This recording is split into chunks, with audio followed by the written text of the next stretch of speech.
सामाजिक विषमताएं वन व्यवस्था के दायरे में और उससे परे। संभवतः आप जाति शब्द से परिचित होंगे, जो एक सपोनात्मक सामाजिक वर्गीकरण को दर्शाता है। धर्मसूत्र और धर्मशास्त्रों में एक आदर्श व्यवस्था का उल्लेख किया गया है। ब्राह्मणों का यह मानना था कि ये व्यवस्था जिसमें स्वयं उन्हें पहला दर्जा प्राप्त है और एक देवी व्यवस्था है, और शूद्रों और अस्पृश्यों को सबसे निचले स्तर पर रखा जाता था। इस व्यवस्था में दर्जा संभवतः जन्म के अनुसार निर्धारित माना जाता था। वन व्यवस्था का मतलब क्या है? ये समाज ब्राह्मणों के द्वारा रचित एक ग्रंथ के द्वारा बताया गया है, जैसे ऋग्वेद में बताया गया है। जैसे कि सबसे ऊपर ब्राह्मण, फिर क्षत्रिय, फिर वैश्य, फिर शूद्र। जो सबसे, जैसे मान लो कि जो सबों की अंत्येष्टि करते हैं, वो सबसे नीचे आया था, अस्पृश्यता में उन्हें रखा गया है। और इन्हें एक देवी व्यवस्था ही बताया गया ब्राह्मणों के द्वारा। अब आता उचित जीविका। धर्मसूत्र और धर्मशास्त्र के चारों वर्णों के लिए आदर्श जीविका में जुड़े कुछ कई नियम मिलते हैं। जैसे ब्राह्मण का कार्य अध्ययन, वेदों की शिक्षा, यज्ञ करवाना था तथा उनका काम दान देना और लेना था। और क्षत्रियों का काम युद्ध करना और लोगों की सुरक्षा प्रदान करना और न्याय करना और वेद पढ़ना और यज्ञ करवाना और दान दक्षिणा देना था। अंतिम तीन कार्य वैश्यों के लिए भी थे। साथ ही उनमें कृषि, गोपालन और व्यापार का कर्म भी अपेक्षित था। शूद्रों के लिए मात्र ये जीवित थी तीनों उच्च वर्णों की सेवा करना। इन नियमों का पालन करवाने के लिए ब्राह्मणों ने दो तीन नीति अपनाई। एक, जैसा कि हमने अभी पढ़ा है, ये बताया गया है कि वन व्यवस्था उत्पत्ति एक देवी व्यवस्था है। मतलब इसकी उत्पत्ति किसने करी है? देव ने ही की है। दूसरा, वे शासकों के उपदेश देते हैं कि वे इस व्यवस्था के नियमों को अपने राज्य में अनुसरण करवाए। तीसरा, उन्होंने ये विश्वास दिलाने का प्रयत्न किया कि उनकी प्रतिष्ठा जन्म पर आधारित है। मतलब वन व्यवस्था उन्होंने कैसे बताया कि ये जो वन व्यवस्था है ये जन्म पर आधारित है, किंतु ऐसा करना आसान बात नहीं था। अतः इन मानदंडों को बहुधा महाभारत जैसे अनेक ग्रंथों में वर्णित कहानियों के द्वारा भी बल प्रदान किया गया। जैसे एक देवी व्यवस्था में जैसे बताया कि अपनी मान्यताओं को प्रमाणित करने के लिए ब्राह्मण बहुधा ऋग्वेद में पुरुषोक्त मंत्र को उद्धृत करते थे, जो आदि मानव पुरुष की बलि का चित्रण भी करता है। सभी तत्व जिनमें चार वर्ण शामिल है इसी पुरुष के शरीर से उपजे हैं। जैसे ब्राह्मण उसका मुंह और उसकी भुजाओं में क्षत्रिय निर्मित हुआ है, वैसे उसकी जंघा से। मतलब कहने का मतलब इसमें जो बता रखा है कि ये देवी अवस्था क्यों है। सभी लोग कहाँ से उत्पन्न हुए हैं? ब्रह्मा के शरीर से उत्पन्न हुए हैं। जैसे कि ब्रह्मा के मुख से कौन उत्पन्न हुए हैं? ब्राह्मण। और उनकी भुजाओं से कौन उत्पन्न हुए? क्षत्रिय। और वैसे कौन? उनकी जंघा। और जो शूद्र है उनकी पैर, पैर को बताया गया है।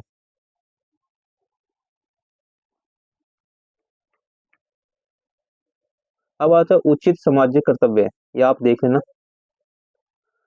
अब क्षत्रिय राजा, शास्त्रों के अनुसार केवल क्षत्रिय राजा हो सकते थे, किंतु अनेक महत्वपूर्ण राजवंशों की उत्पत्ति अन्य वर्णों से भी होती है। जैसे मौर्य वंश, जिसमें एक विशाल साम्राज्य पर शासन किया, के उद्भव पर गर्मजोशी से बहस होती रही। बाद में बौद्ध ग्रंथों में ये इंगित किया गया कि वे क्षत्रिय थे, किंतु ब्राह्मणी शास्त्र ने निम्न कुल का मानते थे। शुंग और कर्ण जो मौर्य के उत्तराधिकारी थे, वे ब्राह्मण थे। मतलब ये चीज बताई गई थी कि जो राजा वो कौन बन सकते थे? क्षत्रिय बन सकते थे। लेकिन ऐसा नहीं था, जो सक्षम था वो भी राजा बन जाता। जैसे ब्राह्मण में जैसे बता रखे कि कण्व कण्व और शुंग जैसे ब्राह्मण भी थे जो क्या राजा बने थे। वस्तु राजनीतिक सत्ता का उपभोग हर वह व्यक्ति कर सकता था जो समर्थन और संसाधन जुटा सके। मतलब राजा वो बन सकता था जो क्या संसाधन जुटा सके और सैनिक को जुटा सके। राजत्व राजत्व क्षत्रिय कुल में जन्म लेने पर शायद ही निर्भर करता था। अन्य शासकों जैसे शक जो मध्य एशिया से भारत आए, ब्राह्मण, मलेच्छ, बर्बर अथवा अन्य देशी मानते थे। किंतु संस्कृत के संभवतः आरंभिक अभिलेख में से एक प्रसिद्ध शक राजा रुद्रदामन द्वारा सुदर्शन सरोवर और जीर्णोद्धार, मतलब दोबारा इसका निर्माण किया करवाया गया था सुदर्शन झील का। इससे ये ज्ञात होता है कि शक्तिशाली मलेच्छ संस्कृति परिपाटी से अवगत थे। एक और दिलचस्प की बात यह है कि सतवाहन कुल सबसे प्रसिद्ध शासक गौतमी पुत्र श्री सातकर्णी ने स्वयं अनूठा ब्राह्मण के साथ कि क्षत्रियों के दर्प का हनन करने वाला बताया गया। उसने ये दावा किया कि चार वर्णों के बीच विवाह संबंध होने पर उसने रोक लगाई, किंतु फिर भी रुद्रावन के परिवार उसे विवाह संबंध स्थापित किए। जैसे कि आप इस उदाहरण में देख सकते हैं कि जाति प्रथा के भीतर आत्मसात होना बहुधा जटिल सामाजिक प्रक्रिया थी। सातवाहन स्वयं को ब्राह्मण वन को बता दे, जबकि ब्राह्मणी शास्त्र के अनुसार राजा क्षत्रिय होना चाहिए।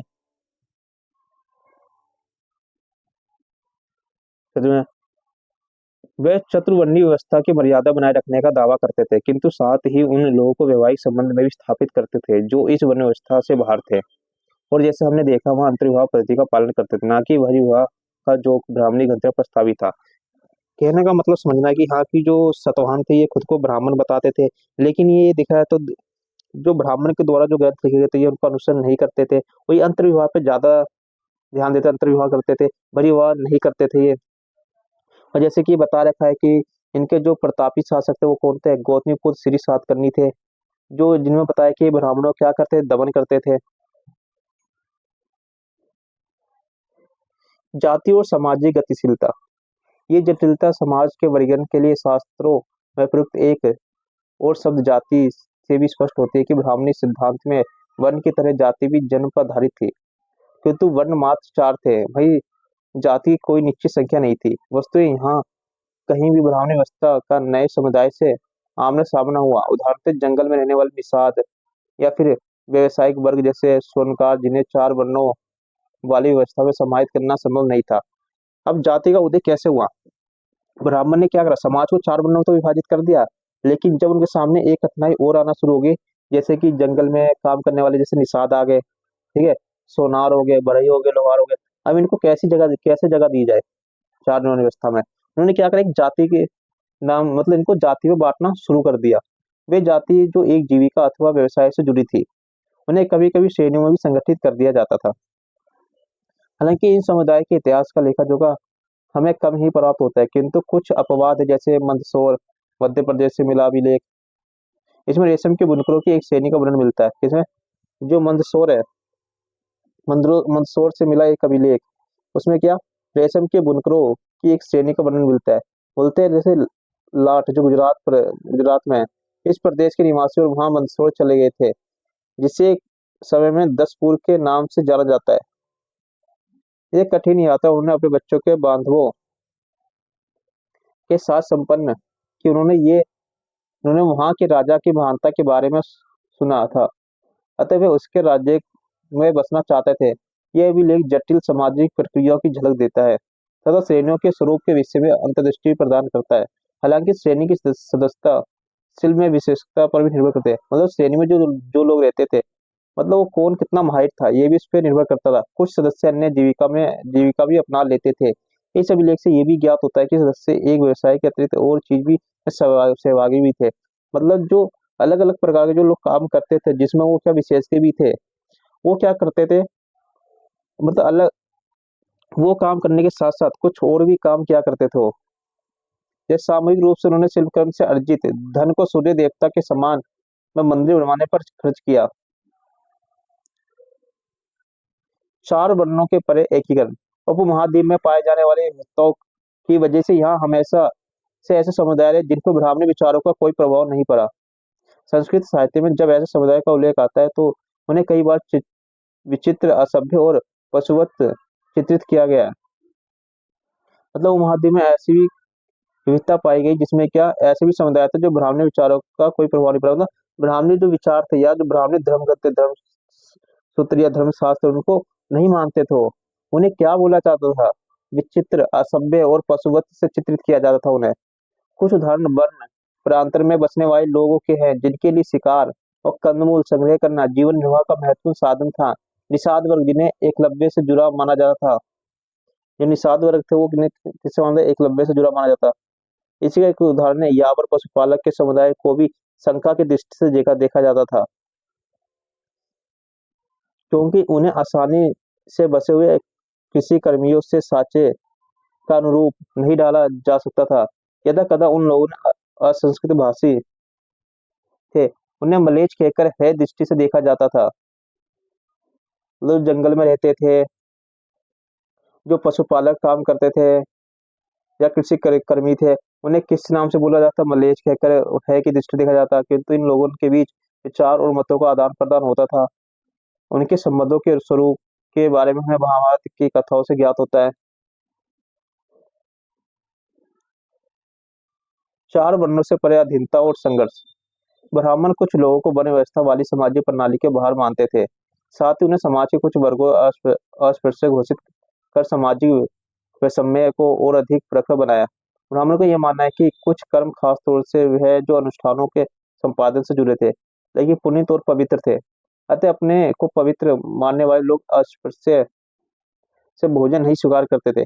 मतलब जो अपने आप को पवित्र मानते थे वो अस्पृश्य को यहाँ तक कि छूने भी नहीं देते थे अपने आप को, वो देखना तक पसंद नहीं करते, उनसे खाना तक नहीं मतलब परोसने देते थे।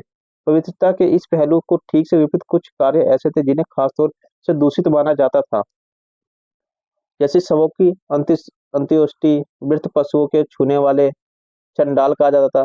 तो शवों की जो अंत्येष्टि करते थे, जो मृत पशुओं को छूते थे, उन्हें दफनाते थे, उन्हें चंडाल कहा जाता। उन्हें वन व्यवस्था वाले समाज से सबसे निम्न कोटि में रखा जाता। ये लोग स्वयं को सामाजिक क्रम में सबसे ऊपर मानते थे और इन्हें चंडालों का स्पर्श यहाँ तक कि उन्हें देखना और देखने से भी वो क्या हो जाते, अपवित्र हो जाते थे। मनुस्मृति में चंडालों के कर्तव्यों की सूची मिलती है। हमें कौन से पुस्तक से पता चलती है? मनुस्मृति में चंडालों के कर्तव्य के बारे में बताया गया है। उन्हें गांव से बाहर रखना होता था, फेंके हुए बर्तनों का इस्तेमाल करते थे, मरे हुए लोगों का वस्त्र और लोहे के आभूषण पहनते थे। जो लोग मर जाते थे उनसे आभूषण उतार के या उनके कपड़े को उतार के वो पहना करते थे। रात्रि में वे गांव और नगरों में चल फिर नहीं सकते थे, मतलब रात में गांव में चल भी नहीं सकते थे, कहीं जा भी नहीं सकते थे। संबंधियों से विभिन्न मृतकों की उन्हें अंत्येष्टि करनी पड़ती थी। मतलब ऐसे लोग जो मर जाते थे, जिनके कोई सगे संबंधी नहीं होते थे, उनकी ये अंत्येष्टि करते थे। वधिक के रूप में कार्य करना होता था। चीन से आए बौद्ध भिक्षुक फासियन का कहना है कि अस्पृश्यों को सड़क पर चलते हुए करताल बजाकर अपने होने की सूचना देनी पड़ती थी। मतलब अस्पृश्य जब चलता था तो इसे मान लो कि अपने गले में ढोलक बजा के या कुछ ऐसी चीजें लेके चलता था, जिससे बजा के चलता था कि जिससे कि उसे कोई लोग देखना दूर से ही पता चल जाए कि वो आ रहा है, जिससे लोग क्या होंगे, दूर हो जाएंगे, मतलब अपवित्र नहीं हो पाएंगे। ऐसी चीज फासियन ने बताया, उसने ये चीज देखी थी यहाँ। और एक चीनी तीर्थयात्री सवेन सांग कहता है कि ये पूछा जाता है चंडालों के बारे में किसने क्या बोला है, पहला तो आप याद रखना कि फासियान ने क्या बोला है।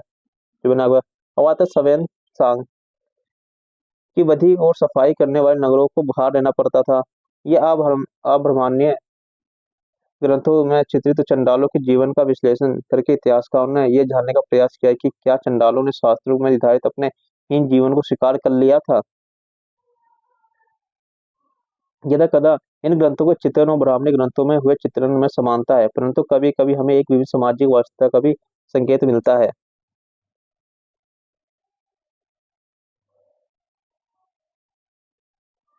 अब आता है जन्म से परे संसाधन और प्रतिष्ठा। दास, भूमिहीन, खेतीहर मजदूर, शिकारी, मछुआरे, पशुपालक, किसान, ग्राम मुखिया, शिल्पकार, वणिक और राजा सभी का उपमहाद्वीप के विभिन्न हिस्सों में सामाजिक अभिनायक के रूप में एक उद्भव हुआ। उनके सामाजिक स्थान इस बात पर निर्भर करते थे कि आर्थिक संसाधन पर उनका कितना नियंत्रण था। अब हम विशेष संदर्भ में इस बात का परीक्षण करेंगे कि संसाधनों पर नियंत्रण के क्या सामाजिक आशय थे। संपत्ति पर स्त्री और पुरुष के विभिन्न अधिकार। और संपत्ति पर स्त्री का क्या अधिकार होता था और पुरुष को क्या अधिकार होता था, उसके बारे में अभी देखेंगे हम। जैसे कौरव और पांडव के बीच लंबे समय से चली आ रही प्रतिस्पर्धा के फलस्वरूप दुर्योधन ने युधिष्ठिर को धूत क्रीड़ा के लिए आमंत्रित किया। युधिष्ठिर अपने प्रतिद्वंद द्वारा धोखा दिए जाने के कारण इस धूत में स्वर्ण हर्षित रथ, दास, सेना, कोष, राज्य तथा अपनी प्रजा की संपत्ति, अनुजों और फिर स्वयं को भी दांव पर लगा के गवा बैठा। मतलब देखा जाए तो एक इसने क्या करा, अपने आप को भी दांव पे लगा दिया, पूरी प्रजा को भी दांव पे लगा, सबको मतलब इसने दांव पे ही लगा दिया था। इसके उपरांत उन्होंने पांडवों की से पत्नी द्रौपदी को भी दांव पर लगा दिया और उसे भी हार गया। संपत्ति के स्वामित्व के मुद्दे से जो इन कहानियों में वर्णित है, धर्म सूत्र और धर्मशास्त्रों में भी उठाई है। मनुस्मृति के अनुसार पैतृक जायदाद का माता पिता की मृत्यु के बाद सभी पुत्रों में समान रूप से बंटवारा किया जाना चाहिए, किंतु ज्येष्ठ पुत्र विशेष भाग का अधिकार था। ये किसने बताया? है कि धर्मसूत्र, धर्मशास्त्र और मनुस्मृति के अनुसार ये बताएगी जो जायदाद होगा उस माता पिता के बाद इसमें किसका अधिकार होगा, पुत्र का अधिकार होगा। जितने भी पुत्र होंगे उसमें क्या होगा, बराबर हिस्सा बांट दिया जाएगा। लेकिन जो बड़ा पुत्र होगा, ज्येष्ठ पुत्र होगा, वो एक विशेष विशेष अधिकार मतलब विशेष उसे विशेष हिस्सा दिया जाएगा, मतलब विशेष भाग दिया जाएगा। किंतु विवाह के समय मिले उपहारों पर स्त्रियों का स्वामित्व माना जाता है और स्त्री धन की संज्ञा दी जाती है। मतलब विवाह के समय जो उपहार दिए जाते हैं स्त्री को, उसका स्वामित्व किसको माना गया, स्त्री को ही माना गया और उसे स्त्री धन भी कहा गया है। इस संपत्ति को उनकी संतान विरासत के रूप में प्राप्त कर सकती है और इस प्रकार उन्हें पति का कोई अधिकार नहीं होता था। किंतु मनुस्मृति स्त्री को पति की आज्ञा के विरुद्ध पारिवारिक संपत्ति अथवा स्वयं अपने बहुमूल्य धन को गुप्त संचय के विरुद्ध भी चेतावनी देती है। आपने एक धनाढ्य वकाटक महिषी प्रभावती गुप्त के बारे में पढ़ा है, किंतु अधिकतर साक्ष्याभिलेख वहाँ साहित्यक इस बात की ओर इशारा करते हैं कि यद्यपि उच्च वर्ग की महिला संसाधनों पर अपनी पेठ तो रखती थी, लेकिन समानता भूमि, पशु और धन वहाँ पुरुष का ही नियंत्रण रहता था। मतलब कहने का मतलब कुछ संसाधन में क्या जो महिला है अपना हक तो रखती थी, लेकिन ज्यादातर संसाधन में किसका हक होता था, जैसे पशुधन पे पुरुषों का ही ज्यादा नियंत्रण होता था। स्त्री और पुरुष के बीच सामाजिक हैसियत की विभिन्नता भी संसाधनों पर उनके नियंत्रण की विभिन्नता की वजह ही अधिक प्रखर हुई।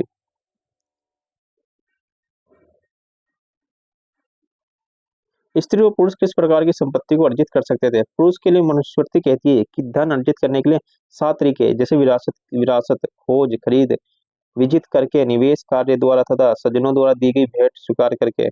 स्त्रियों के लिए संपत्ति अर्जन के 6 तरीके, वैवाहिक अग्नि के सामने तथा वधु गमन के समय मिली भेंट, स्नेह के प्रतीक के रूप में तथा भ्राता माता के पिता द्वारा दिए गए उपहार। इसके अतिरिक्त प्रवृत्ति काल में मिली भेंट तथा वह सब कुछ जो अनुरागी पति से प्राप्त हो, मतलब सब पति से प्राप्त हो या विवाह के द्वारा जो दिए गए भेंट है वो सब। वर्ण और संपत्ति के अधिकार। ब्राह्मणी ग्रंथ के अनुसार संपत्ति का अधिकार एक और आधार वर्ण था। जैसे हमने पहले पढ़ा है कि शूद्र के लिए एकमात्र जीविका एक सेवा थी, जिसने हमेशा उनकी इच्छा शामिल नहीं होती थी। हालांकि 3 उच्च वर्णों के पुरुषों के लिए विभिन्न जीविकाओं की संभावना रहती थी। यदि इन सब विधानों को वास्तव में कार्यान्वित किया जाता तो ब्राह्मण और क्षत्रिय सबसे धनी व्यक्ति होते। ये तथ्य कुछ हद तक सामाजिक वास्तव से मेल खाता। साहित्य परंपरा में पुरोहितों और राजाओं का वर्णन मिलता है, जिसमें राजा अधिकतर धनी चित्रित होते, पुरोहितों भी समानतः धनी दर्शाए जाते हैं। हालांकि यदा कदा निर्धन ब्राह्मण का भी चित्रण मिलता है। मतलब कुछ जो ब्राह्मण होते थे वो क्या होते थे, बहुत ज्यादा अमीर हुआ करते थे, कुछ ऐसे ब्राह्मण थे जो क्या निर्धन हुआ करते, मतलब बहुत गरीब हुआ करते थे। एक और स्तर पर जहाँ समाज के ब्राह्मणीय दृष्टिकोण को धर्म सूत्र और धर्मशास्त्र में संहिताबद्ध किया जा रहा था, अन्य परंपराओं ने वर्ण व्यवस्था का आलोचना भी प्रस्तुत की।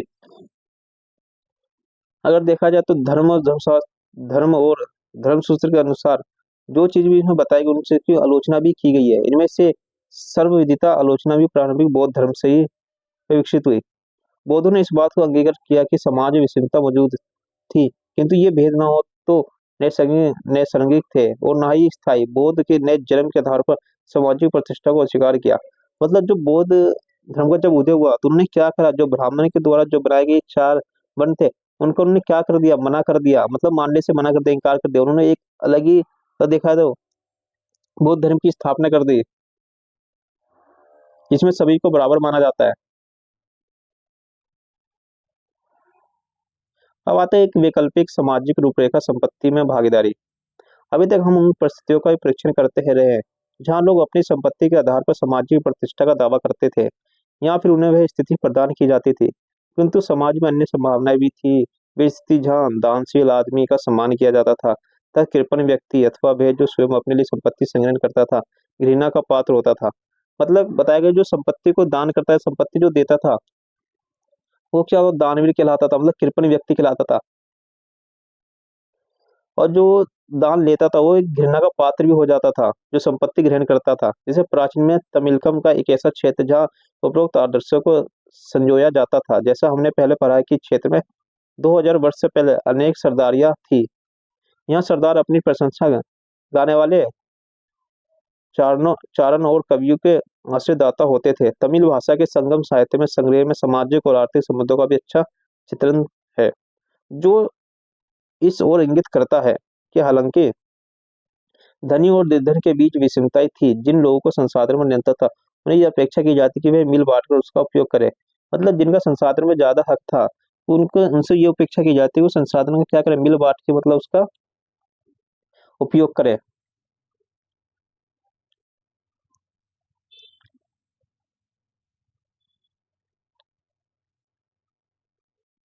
अब आता है सामाजिक विषमताओं को व्याख्या। एक सामाजिक अनुबंध।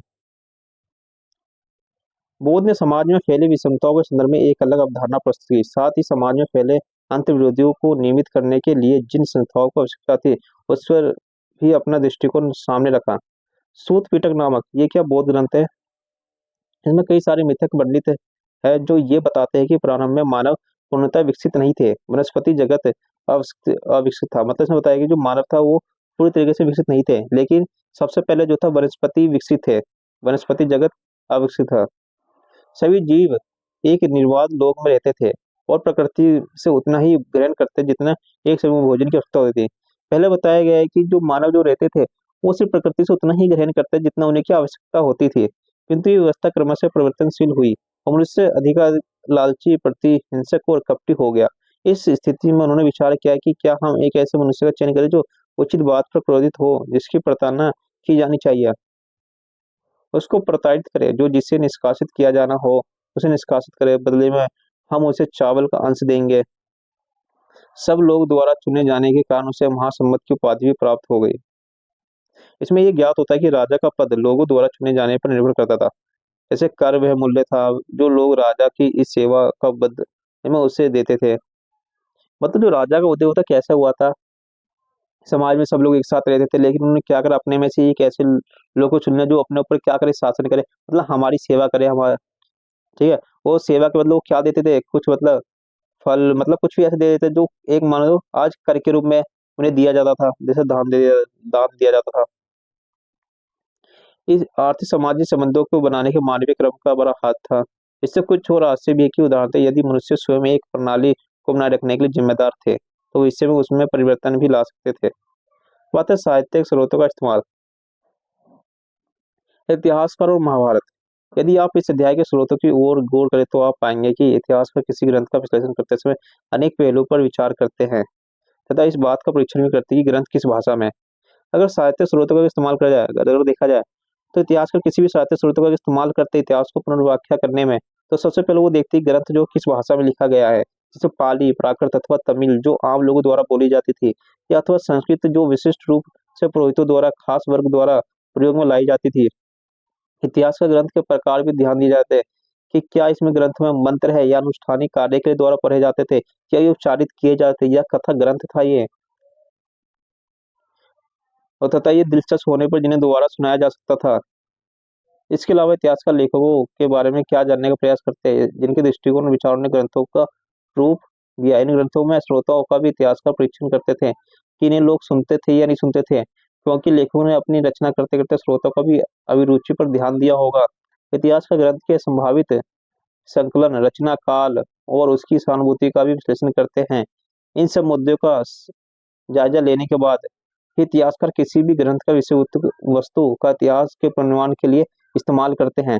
मतलब कहने का पहले भाषा पे ध्यान दिया जाता था, फिर उसमें देखा जाता है मंत्र है, उसके मतलब मंत्र है या उच्चारित है या लोग इन्हें सुनते थे, श्रोता पर भी ध्यान दिया जाता, मतलब लोगों को ध्यान में रखते हुए ग्रंथ लिखे जाते थे। इन सब पर ध्यान देते हुए इतिहास की पुनर्व्याख्या की जाती है। अब आता है भाषा एवं विषय वस्तु। अब हम ग्रंथ की भाषा की ओर देखते हैं। महाभारत का जो पाठ हमने इस्तेमाल कर रहे हैं वे संस्कृत में है, किंतु महाभारत में प्रयुक्त संस्कृत वेदों अथवा परिस्थितियों की संस्कृत से कहीं अधिक सरल है। अगर देखा जाए तो महाभारत की जो संस्कृत है वो काफी ज्यादा, संस्कृत जो है काफी ज्यादा आसान है। अतः ये संभव है कि इस ग्रंथ का व्यापक स्तर में समझा जाता है। इतिहासकार इस ग्रंथ को विषय वस्तु को दो मुख्य शीर्षक आख्यान तथा उपदेशात्मक अंतर्गत रखते हैं। अगर इसके दो शीर्षक अगर देखा जाए तो पहला आख्यान है, एक उपदेशात्मक है। उपदेशात्मक का अर्थ क्या होता है, शिक्षा देना या निर्देश देना। आख्यान में कहानियों का संग्रह है, जो आख्यान है उसमें क्या कहानी का संग्रह है। और उपदेशात्मक भाग में सामाजिक आचार विचार के मानदंडों का चित्रण है। एग्जाम में पूछा भी जाता है कि जो आख्यान में क्या है, आख्यान में कहानियों का संग्रह है, उपदेशात्मक में सामाजिक आचार विचार मानदंडों का चित्रण है। किंतु ये विभाजन पूरी तरह से अपने एकांकी नहीं है। उपदेशात्मक अंशों में भी कहानी होती है और बहुधा आख्यानों में समाज के लिए एक सबक निहित रहता है। अधिकतर इतिहासकार इस बात पर एकमत है कि महाभारत वस्तु एक भाग से नाटकीय कथानक तथा जिसमें उपदेशात्मक अंश बाद में जोड़े गए हैं। ये देखा है चित्र में, श्री कृष्ण अर्जुन को उपदेश देते हुए महाभारत का सबसे महत्वपूर्ण उपदेशात्मक अंश भगवत गीता है, जहाँ कुरुक्षेत्र की युद्ध भूमि में श्री कृष्ण अर्जुन को उपदेश देते हैं और इस दृश्य को चित्र और मूर्तिकला में कई बार दर्शाया भी गया है। और ये कब का, यह 18वीं सदी का है। आरंभिक संस्कृत परंपरा में महाभारत को इतिहास की श्रेणी में रखा गया है। इस शब्द का अर्थ कि ऐसा ही था कि क्या महाभारत में सचमुच में हुए किसी युद्ध को स्मरण किया जा रहा था। इस बारे में हम निश्चित रूप से कुछ नहीं कह सकते। कुछ इतिहासकार का मानना है कि स्वजनों के बीच हुए युद्धों की स्मृति ही महाभारत का मुख्य कथनांक है। अन्य इस बात की ओर इंगित करते हैं कि हमें युद्ध की पुष्टि किसी और साक्ष्य से नहीं होती। लेखक एक या कई और तिथियां, ये ग्रंथ किसने लिखा, इस प्रश्न का उत्तर है स्वतः मूल कथा के रचयिता भाट सारथी थे, जिन्हें सूत कहा जाता था। ये क्षत्रिय योद्धा है, मतलब इनके रचयिता कौन थे, भाट सारथी जिन्हें सूत कहा जाता था। ये क्षत्रिय योद्धा थे के साथ युद्ध क्षेत्र में जाते थे, उनके विजय की उपलब्धियों के बारे में कविताएं लिखते थे। इन रचनाओं का प्रयोग मौखिक रूप से हुआ। 5वीं शताब्दी ईसा पूर्व में ब्राह्मणों ने इस कथा परंपरा अपना अधिकार कर लिया। इसे लिखा गया कि वह काल था जब कुरु और पंचाल, जिनके इर्द गिर्द महाभारत की कथा घूमती थी, मात्र सरदार से राजतंत्र के रूप में उभरे थे। क्या नए राजा अपने इतिहास को अधिक नियमित रूप से लिखवाना चाहते थे। ये भी संभव है कि नए राजा स्थापना के समय होने वाली उथल पुथल के कारण पुराने सामाजिक मूल्यों के स्थान पर नवीन मानदंडों की स्थापना हुई, जिनके इस कहानी के कुछ भागों में वर्णन मिलता है। जैसे लगभग 200 ईसा पूर्व से 200 ईस्वी बीच इस ग्रंथ के रचना काल का एक और चरण देखते हैं। वे समय था जब विष्णु देवता की आराधना में प्रभावी हो रहे थे। विष्णु जो होते हैं वो क्या देवता की आराधना पर प्रभावी हो रहे थे, तथा श्री कृष्ण जो इस महाकाव्य में के महत्व नायक में से थे, उन्होंने विष्णु का रूप भी बताया। कालांतर लगभग 200 से लेकर 400 ईस्वी के बीच वनस्पति मिलते जुलते फिर उद्देशात्मक प्रकरण महाभारत में जोड़े गए। इन सब परिवर्तनों के कारण यह ग्रंथ, जो अपने प्रारंभिक रूप से संभवतः 10,000 श्लोकों से भी कम रहा होगा, बढ़कर 1,00,000 श्लोकों वाला हो गया था। ये जो श्लोक था 10,000 श्लोक से भी कम था, लेकिन बाद में ये कितने हो गए थे, 1,00,000 श्लोक हो गए थे। अगर साहित्य परंपरा में देखा जाए तो इस वृत्त रचना के रचयिता कौन थे, ऋषि वेदव्यास। अगर देखा जाए तो महाभारत का अगर देखा जाता है कि किसने लिखा है, तो ऋषि वेदव्यास ने लिखा है। और रामायण किसने लिखा है, वाल्मीकि ने। सदृशता की खोज। महाभारत में अन्य किसी भी प्रमुख महाकाव्य की भांति युद्धों में वनों, राजमहलों और बस्तियों का अत्यंत जीवंत चित्रण है। जैसे 1951 से 52 में पुरातत्व बीबी लाल मेरठ के जिले में हस्तिनापुर नामक के गांव में उत्खनन किया। मतलब बीबी लाल जो थे, उन्होंने क्या करा, उत्तर प्रदेश के हस्तिनापुर नामक में एक उत्खनन किया। इस गांव में महाकाव्य वर्णित हस्तिनापुर था, लेकिन हालांकि नामों की समानता मात्र एक संयोग हो सकता है, किंतु गंगा के ऊपरी दोआब दोआब क्या होता है, दो नदी वाले क्षेत्र, दो नदी के बीच वाले क्षेत्र, इस पुरास्थल का होना जहाँ करु कुरु राज्य भी स्थित था, इस ओर इंगित करता है कि ये पुरास्थल कुरुओं की राजधानी हस्तिनापुर हो सकती है, जिसका उल्लेख महाभारत में आता है। बीबी लाल ने यहाँ आबादी के 5 स्तरों के साक्ष्य मिले थे। मतलब बीबी लाल को यहाँ उत्खनन में क्या मिलते हैं, आबादी के 5 स्तरों के साक्ष्य मिलते हैं, जिनमें से दूसरा तीसरा स्तर हमारे विश्लेषण के लिए महत्वपूर्ण है। दूसरे स्तर पर मिलने वाले घरों के बारे में लाल कहते हैं कि जिस सीमित क्षेत्र का उत्खनन हुआ वहां से आवास गृहों की कोई निश्चित परियोजना नहीं मिलती, किंतु मिट्टी की बनी दीवार और कच्ची मिट्टी के ईंट अवश्य मिलते हैं। मतलब जो जो 5 स्तर जो मिले थे, जिसमें से कितने इंपॉर्टेंट थे, दूसरा और तीसरा, जो हमारे विश्लेषण के बहुत ज्यादा महत्वपूर्ण थे। तो इसमें जो बीबी लाल कहते हैं कि हमें वहाँ घर तो मिले, लेकिन वो क्या थे, सीमित क्षेत्र जो उत्खनन हुआ था उसमें आवास गृह की कोई निश्चित परियोजना नहीं मिलती। मतलब घर के जो है कोई भी निश्चित परियोजना नहीं मिलती, लेकिन मिट्टी की बनी दीवार, कच्ची मिट्टी के ईंट अवश्य मिलते हैं। और सरकंडे की छाप वाली मिट्टी के प्लस्तर की खोज इस बात की ओर भी इशारा करते हैं कि कुछ घरों की दीवार सरकंडे की बनी हुई थी और जिन पर मिट्टी का प्लस्तर भी चढ़ा दिया जाता था। तीसरे स्तर में अगर देखा जाए, लाल कहते हैं कि तृतीय काल के घर कच्ची और कुछ पक्की ईंटों से बनी हुई थी। इनमें शोषक घट और ईंटों के नाले गंदे पानी के निकास के लिए इस्तेमाल किए जाते थे तथा बड़े कूपों का इस्तेमाल कुओं और मल की निकासी वाले गर्तों दोनों के रूप में किया जाता था। क्या नगर का यह चित्र महाकाव्य के मुख्य कथनांक के बाद में जोड़ दिया गया? जब इस क्षेत्र में नगरों का विकास हुआ अथवा ये मात्र कवियों की कल्पना की उड़ान थी, अन्य किसी भी साक्ष्य के साथ तुलना कर उसे प्रमाणित नहीं किया जा सकता। एक और उदाहरण और गौर कीजिए कि महाभारत की सबसे चुनौतीपूर्ण उपकथा द्रौपदी से पांडवों की विवाह थी। द्रौपदी जो थी उसकी शादी पांडवों से विवाह कर दी गई थी। ये बहुपति विवाह का एक उदाहरण भी है। आपने सुना भी होगा, द्रौपदी को क्या सभी के बीच में बांटने को कह दिया गया था, जिससे कि पांडवों ने इनसे शादी कर ली थी, जो महाभारत की कथा का अभिन्न अंग है। यदि हम महाकाव्य के इस अंश का विश्लेषण करें तो विधि होता है। द्रौपदी का विवाह, आप इसको पढ़ लेना। अब आता है वर्तमान इतिहासकारों का ये सुझाव है कि लेखक द्वारा बहुपति विवाह संबंध का चित्रण इस बात की ओर भी इंगित करता है कि संभवतः यह प्रथा शासकों के विशिष्ट वर्ग में किसी काल में मौजूद थी, किंतु साथ ही इस प्रकरण के विभिन्न स्पष्टीकरण इस बात को भी व्यंजित करते हैं कि समय के साथ बहुपति तथा उन ब्राह्मणों में अमान्य हो गए जिन्होंने कई शताब्दियों के दौरान इस ग्रंथ को पुनर्निर्मित किया। कुछ इतिहासकार इस तथ्य की ओर भी ध्यान दिलाते हैं कि यद्यपि ब्राह्मणों की दृष्टि में बहुपति तथा अमान्य और अवंचित थी, ये हिमालय क्षेत्र में प्रचलन में थी। ये भी कहा जाता है कि युद्ध के समय स्त्रियों की कमी के कारण बहुपति प्रथा को अपनाया भी गया। मतलब बहुपति प्रथा की शुरुआत कब हुई थी? जब ज्यादातर जो सैनिक थे वो युद्ध में चले जाते, युद्ध में मर जाते थे, तो उससे भी बहुपति प्रथा का शुरुआत हो गई थी। दूसरे शब्दों में कई संकट स्थिति में इसे अपनाया गया। कुछ आरंभिक स्रोत इस तथ्य की पुष्टि करते हैं कि बहुपति प्रथा न एकमात्र विवाह पद्धति न कि ये सबसे अधिक प्रचलित थी। फिर क्यों इस ग्रंथ को रचनाकार ने इस प्रथा को महाभारत के प्रमुख पात्रों के साथ अभिन्न रूप से जोड़कर देखा? हमें ये बात ध्यान में रखनी चाहिए कि सृजनात्मक साहित्य की अपनी कथा संबंधी जरूरतों होती है, जो हमें समाज को मौजूद वास्तविकता को नहीं दर्शाती। एक गतिशील ग्रंथ, महाभारत का विकास संस्कृत के पाठ्य के साथ ही समाप्त नहीं हो गया। शताब्दी में इस महाकाव्य के अनेक पाठांतर विभिन्न भाषाओं में लिखे गए। ये सब और संबंध को भी दर्शाते जो इनके लेखक अन्य लोगों और समुदाय के बीच कायम हुए।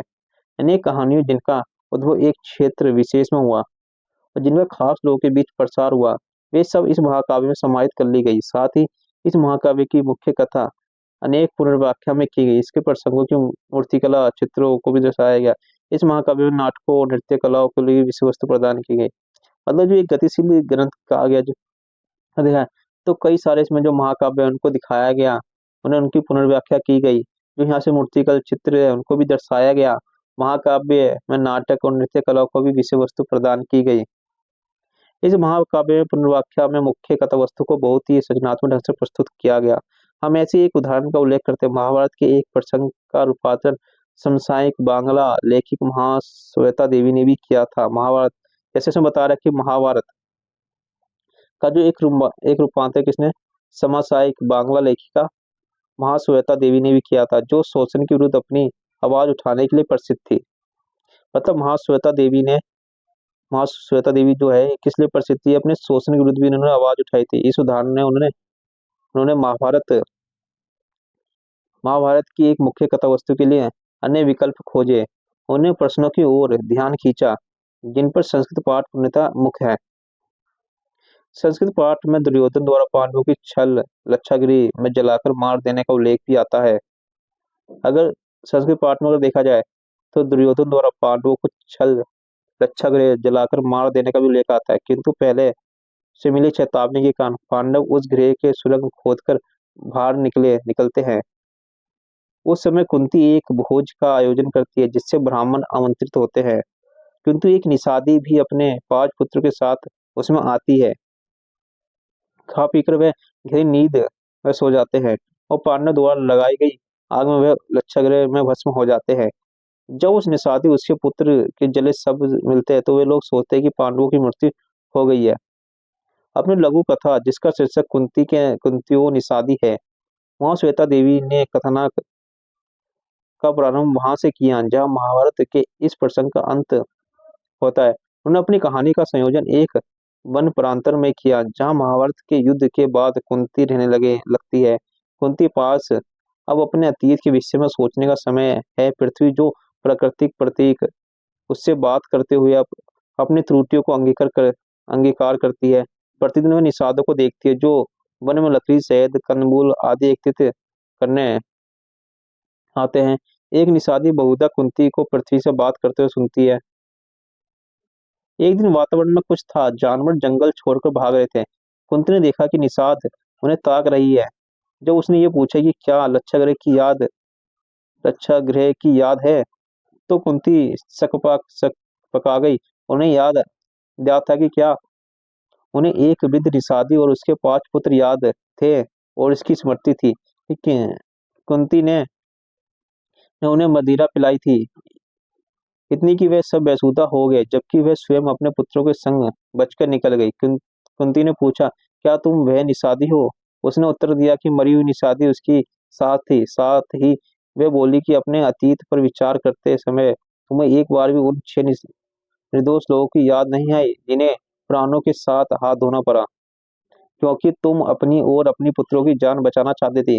जिस समय वे दोनों बातें कर रही थी, आग की लपटें करीब आ रही थी। रिसादी तो अपने प्राण बचाकर निकल गई, किंतु कुंती जहां खड़ी थी वहीं खड़ी रह गई।